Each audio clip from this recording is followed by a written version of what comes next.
We're covering animal agriculture with Ag with Emma today. And this is my friend Morgan. And Hello. I'm just gonna let her take it because she's gonna be a natural, even though she's stressed out about it. So No, I'm really stressed okay. out. Hello, everyone. My name is Morgan Young. Today we're down in the canyon in Twin Falls, Idaho. We're on my dad's fish farm, Blue Lakes, and we're gonna do a little video on some horses, and we're gonna get Emma on a horse. A little bit about myself. I have been in Twin Falls about a year now. Moved down when COVID put school totally online. It was my senior year, so I moved down here. I did my undergraduate at WSU in animal sciences with kind of the goal of vet school, but COVID definitely screwed that up as it did a lot of things, I think, for a lot of people.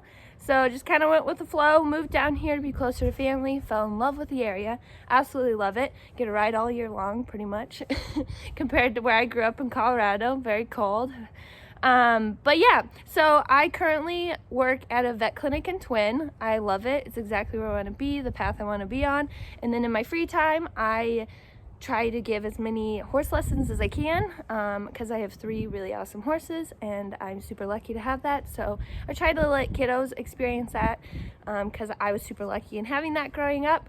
And so I have a couple girls that ride with me on the weekends and then a lot more in the summer when school's not in session. And then I also help out with 4-H. I was a volunteer last year, and this year I'm going to actually be a 4-H leader, which is super awesome. I mainly just help out in the horse section because that's kind of all I did growing up and all I really know. So yeah, we're going to get Emma on a horse. perfect. Okay. So before we get on the good old horse ways, you want to give a little background on what's important, what to do, what not to do, just for general educational, like if someone's watching and has no idea, they're like, I don't even know where to start to get on a horse kind of thing. Okay. So, or like health things that are important to look for and all that. So, Okay. perfect. Yes. Okay, so this is Scooter. He is Old Faithful, as I like to call him. He's been through a lot with me. I got him when he was 6 years old in Colorado. He came from Texas, and he went to college with me. Tell my grandma that that's why tuition was so expensive, because we both got an education, right?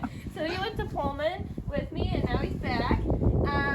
And he's one of my lesson horses, and then my other one, Roger, is the other lesson horse. Scooter's, what are you now? 13, 14? An old fart. An old fart, but he's a good boy. He kind of knows everything, has done everything from ranch work to 3-day eventing. I mean, he's definitely an all-around horse, which is super rare. And Awesome. we'll never let him go. But one of the girls that rides with me, she's only 6.5, 7, I believe, and this is her horse. I The love for that. life. And I think the feeling is mutual. Their personalities are very similar too. Grouchy little turds. But he's a kind of the perfect horse to teach kiddos on. He doesn't do a whole lot of movement, but I guess I'll just go, with horses it's so hard because I feel like there's a million different ways to do the same thing. And Exactly. everybody has an opinion, which is super great. So I just try to keep my kiddos safe and, kind of give the basics. And be respectful, because they might go into town and see some other kids riding, and I don't want them to be like, well, you're doing it wrong. Well, there's 100 different ways to do it. Exactly. So, I as love long as that you're so safe much. and you're having fun, that's what I try to make my kiddos. Do you feel safe? Are you having fun? Yes, cool. Let's keep going. Never judge other people for the way they're doing things, because then we end up in an industry that is not welcoming of newcomers. Everyone listen to that ×5. Exactly. Which is so hard on horses. It can be so competitive. There's so many different disciplines and so many different things you can do with horses. And it can be really hard to be a newcomer in the industry. And it's just like, okay, if we can take kiddos and go, okay, are you having fun? Are you safe? Doesn't matter how other people are doing it. Are they being kind to their horses? Are they being kind to others? Cool. That's great. Let them do it. Let Just them do it. Go off on it. Exactly. And so that's what I tell my kiddos, and a lot of the basics. They've been riding with me since I think right before school got out this last summer. So, and they've come a long way, and they really enjoy it. And they're gonna do 4-H this year, which is super exciting. So my good old 4-H horse is getting back into it. But yeah, so there's 100 different ways to do the same thing. Just saying that because I don't want any other horse people to watch this and say that's wrong. You're like, you're stupid. No, she's not. To each to their own, right? As long as you're being safe and having fun. Exactly. But kind of a crash course, what I teach my kiddos is, you know, all horses kick. Yep. Scooter has never kicked anybody, knock on wood. But what I tell them is all horses kick, just like all dogs bite, you know. We have dog owners come into the clinic all the time. Oh, he's never bit. Famous last words, and then they bite you. So all horses kick, you know. We don't walk right behind them because for whatever reason, if he's half asleep or he's not paying attention, he could kick me. Right now he's looking at me, right? Horses are prey animals, not predators, so they have eyes on the side of their head, right? Not, we have them in the front. They have them on the side. So he can literally see this whole area. His blind zone is probably about right here. Don't stand behind him like that. Right, I just did the first thing I told everybody not to do. And their ears are definitely a big telltale. I tell my girls, like, what do you think he's looking at right now? You know, if their ears are laid completely back, something around them they're not okay with. And it's important to be aware of that. You know, as they're riding them, they need to get comfortable with their horse and learn how to read their horse. You know, it's a relationship where you have no words. Like, you cannot talk to them.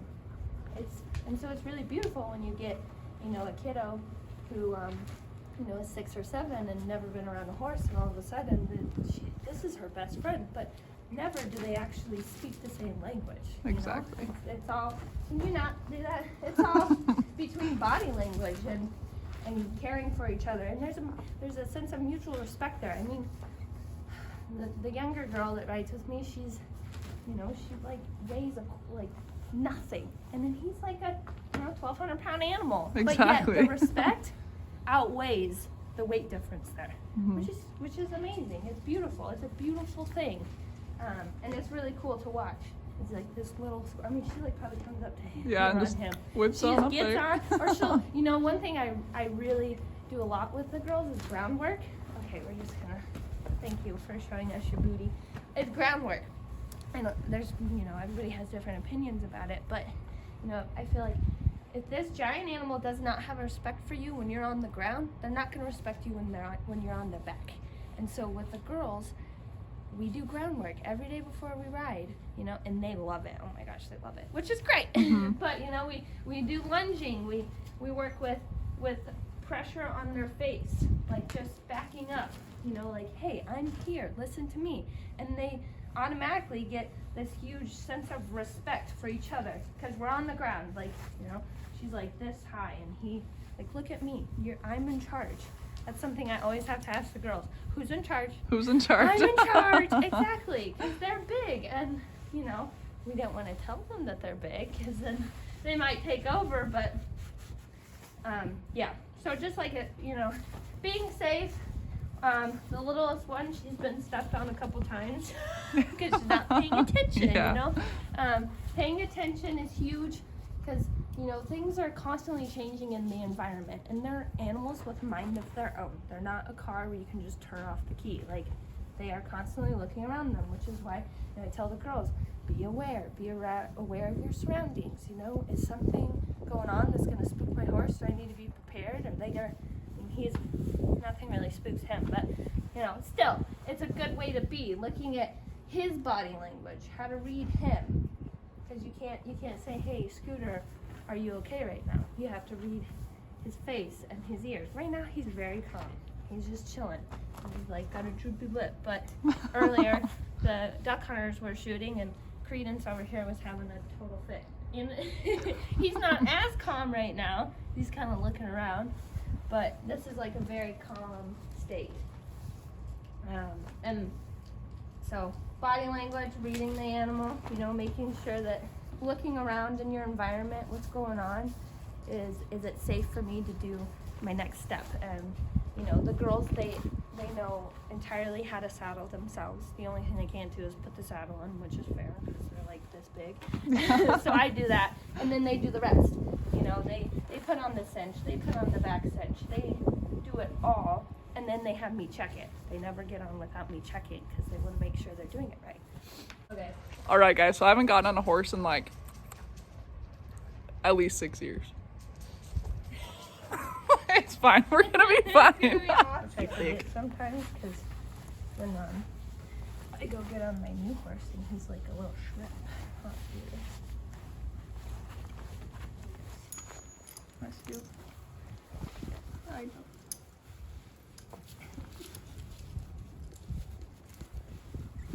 We're slowly working on getting this set up to be a little more horse friendly because we tie them up to these stupid poles, but And then eventually it's- we're gonna have something Yeah. a little better. All right, guys, I got on. So we're in the canyon in Twin Falls. It's super pretty down here. There's a huge bridge. Some of y'all might have heard about it or seen it or whatever. Oh, she's catching up. Well, I tried to slow him down, but I didn't do it right.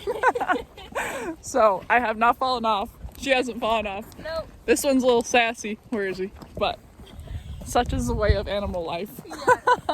Right, they all have a pecking order. Exactly. Their own little herd. Yeah. But we'll show you the canyon a little bit, but it's super gorgeous down here. It stays warm. Morgan was talking to me before we started recording the video, and she can ride her horses like all year round. It was great. It's just the tropics. I don't know if you said that in the video or not already, but I don't remember. I don't remember It's either. always like 10 degrees warmer down here than it is up at the top of the canyon. Yeah, so I'll flip it around right now actually. So there's a good old scooter, and there's the canyon. So you can see kind of the bridge over there. That's Twin Falls on that side. And then on that side is Jerome. And we're just out here. The Snake River flows through here, and super gorgeous. So there's a doggo. It's all lots of fun.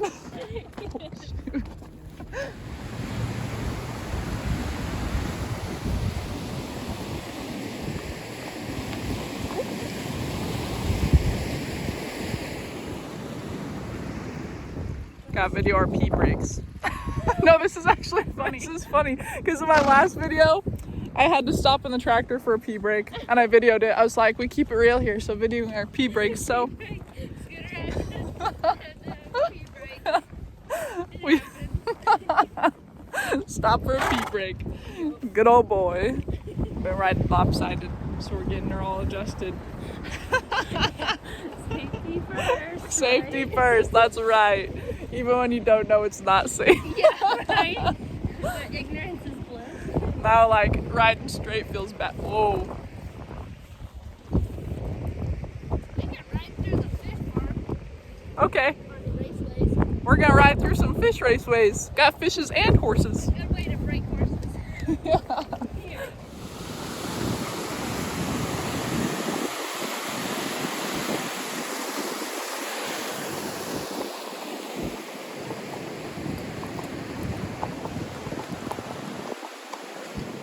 So these are fish raceways.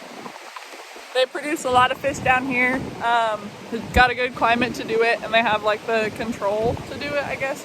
I forgot, but Morgan's dad kind of runs that, so all those fishes. Probably can't even see them.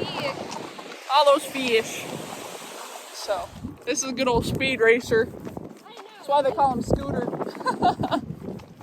Teach him how to knot it. Okay, I do like a, I don't even know what it's called, like a slip knot. Yeah. Something easy that I was taught. Because it's like a slip knot, right? You can leave it like that and then you just pull it and it releases. Mhm. But we have a bit of a mastermind who knows how to pull on that end. and bites ties it. himself. Yep. He's been around a while. And so then I usually do it a couple more times and pull it through. There you So it go. sits there like that. And then you can just do it like that. Perfect. The OG Little slip knot. trick here, 'cause he sits here and he messes with it and he unties himself, and next thing you know he's out there enjoying himself a snack. So With the fishes. yeah, just living his best life, right, Scooter? Yes, indeed, always. That's funny. You're a funny dude, huh? But I want people to not be afraid to be involved in the horse industry, because it can be really intimidating and scary, and I think there's a lot of people out there that will take advantage of people that don't know. Like they'll sell you a horse that's dangerous or whatever, and it's just, I mean, that's in every industry, right? But I don't know. I just try to be a good horse person, or the best that I can be. Well, you encapsulate that so well. It's just like, Okay, when good. I think horse people need to think of you. Good. I'm glad. But, you know, I don't know. And I think the reason that I have kind of gravitated towards kiddos and riding with kids is they're the next generation. They're the ones that are going to go into this industry and make it what it is, like we have, like I have, you know. And if we are raising kiddos that are overly competitive and they don't look at the part that's fun and what makes you, then it's not going to be a very fun industry to be a part of. And it's like, how do we get away from that? How do we make kiddos that love it because they're riding their horses, you know, not because competition. Not because they're trying to be someone else. And exactly, or beat somebody. At the end of the day, if you're in competition, you should be in competition with yourself. Yeah. And how can I do better for myself? You know, compete against yourself and with your own horse, and always be supportive of other people.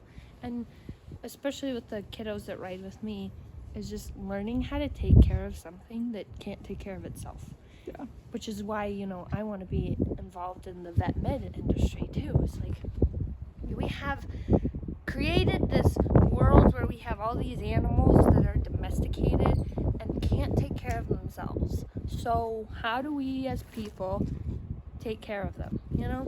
And I think it's really honorable to be a part of that. Exactly. Because you get to take care, and you know, that's what my grandpa used to say. It's like, that's why he was a rancher, because he took care of things that couldn't take care of themselves. And with ag too, you know, not just horses but cattle and sheep, whatever your animal may be. As a farmer or rancher, which other people who aren't in that industry don't understand, is their animals, our animals, mean the exact same or just as much to us as your pet chihuahua. Like, at the end of the day, you know, like at the vet clinic, you'd be surprised at how many people come in to euthanize their animal and they don't stay for it. Like, so you take on the responsibility of this animal, and then in the time that they need you the most, you don't stay, you leave. And then I have to, you know, it's the vet and you have the to vet like tech, deal with that. and we have to put them down, and you know, they're scared, they're in a place they don't know, and their person isn't there. But with a rancher or farmer, in that moment, they're going to be there till the end, you know. Sometimes the vet can't get there, so they're not only the owner, but they're also the vet, and they're there until the end. And people don't understand that. They say, oh, farmers and ranchers are abusive or they're aggressive or whatever. But it's like, no, we care about them just as much as, you know, everyday people with their pets. Like, they mean the world to us. And so much, you know, it's like even harder. That's why ranchers and farmers have such a hard time, because, you know, you have a foal that's born in the middle of winter and then dies, and you have to watch the whole thing. You don't get to just drop it off at the vet clinic and say, okay, bye. Amen. Yeah, it's like you have to be there through the hard stuff, and that's just what makes this industry so crazy. Tolling. Yeah. And people don't see that, and they don't know that. And so it's like, when you know, I love the stickers, thank a farmer. Seriously. Because you don't even know what they're going through to make sure that our world keeps going, that you have food on your plate, you know, that these animals that can't take care of themselves are being taken care of. Like, those are our people that are doing it. Yeah. And they deserve all the respect and appreciation in the world. Oh, amen, dude. High five on that. Oh, Yes. I just love everything you just said. So, Good. that's Morgan, and y'all need to, she's gonna go places. Oh gosh, I hope. So, we're gonna say hasta la pasta the scooter. No, thank you. Thank you so much, Emma, for what you do and what you're spreading. And if I was better with social media, I would do more. Pro. No, but seriously, like, we need more people like you that are out there putting it on social media, because it's a huge part of our world right now. Yeah. And people are going to listen, and we just have to make sure that they're listening to the right stuff. Exactly. And you're educated right stuff. Yep. properly, you know, and making it positive and not being so polar opposite.